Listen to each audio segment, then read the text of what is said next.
Go. Okay, so step 3 is really simple, and it's making your list. If you were the CEO of McDonald's or Apple or anything like that, you might have a great product, but what's it mean to the world if no one hears about it? So it's the same thing with this. With FES and you're an agent, you need to remember a couple things. You own your own business.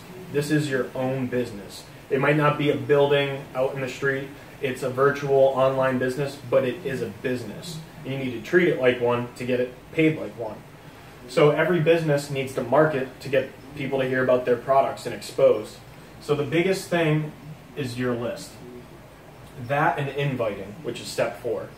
A couple things to keep in mind when you're making a list is you don't want to reach out, and I see people fail all the time in network marketing because they don't make their list. They'll maybe reach out to 5 people, 10 people, whatever it may be, and they'll reach out to their first 5 friends, probably botch how they explain the company, and then their 5 friends say, no, I don't want to be a part of that. It sounds kind of weird, dude. Whatever. And from there, they're kind of like, oh, no one wants to join this thing. No one wants to do anything. But you got to remember a couple things. We live in a day and age where social media is very powerful. Everyone has a cell phone. We have already built these networks. So you've already built yourself a massive network of people who need credit repair. Keep this in mind before I even go into how to build your list. 85% of people in America lack good credit. So 85% of people in America have less than stellar credit.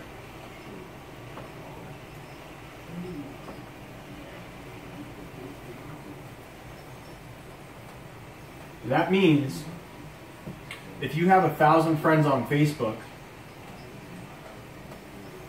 500 followers on Instagram, 200 followers on Twitter, and another, 100, let's say 500 contacts in your iPhone, let's just say 500 throughout your phone to keep it simple. That's 1,500 people right there. 85% of them are either looking to get their credit fixed or have thought about it in the past or just need to right now. And they might need you to expose it to them. So you've already built your network. You have your Facebook, you have your friends. And if they don't want to fix their credit, we all know that 97% of Americans hate their job and are not part of that 1% that controls all the wealth. So they're looking to make money too. So what you did want to do when you make your list is grab your cell phone, and you want to have a pen and paper when you do this. You want to grab your cell phone.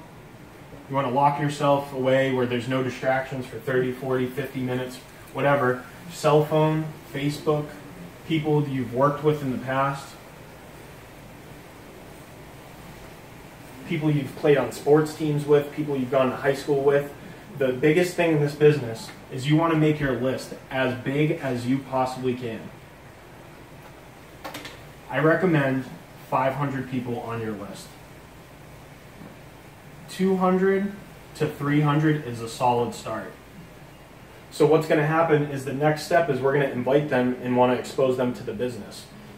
But as far as list building goes, you want to write down everybody and anybody. So if you're going through your phone and you have 70 names listed so far and you see Johnny Johnson or whatever on the phone and you're like, I don't know if he'd do this business. I don't think he'd be good at it. What you're doing right there is you're prejudging someone. You don't know if, maybe you haven't talked to him in 6-7 months. Things could have changed in his life, or he could have changed as a person where you don't know what his situation is. So you want to present it to everybody and anybody possible.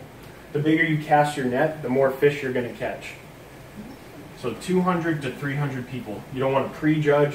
You don't want to rule anybody out, and just write down as many names as possible. Facebook, cell phone, anything that you can think of, and write it all down. So that way, when you're making your list and you have 150 people on it that you've written down, there's going to be people you've called, there's going to be people who you've shared the opportunity with, there's going to be people who say, yeah, I want to get started, give me a call next week. You want to have their names. If you think they'd be really good at the business, put a star next to their name, and then make a few columns. Maybe it's, you've called them, you've presented to them,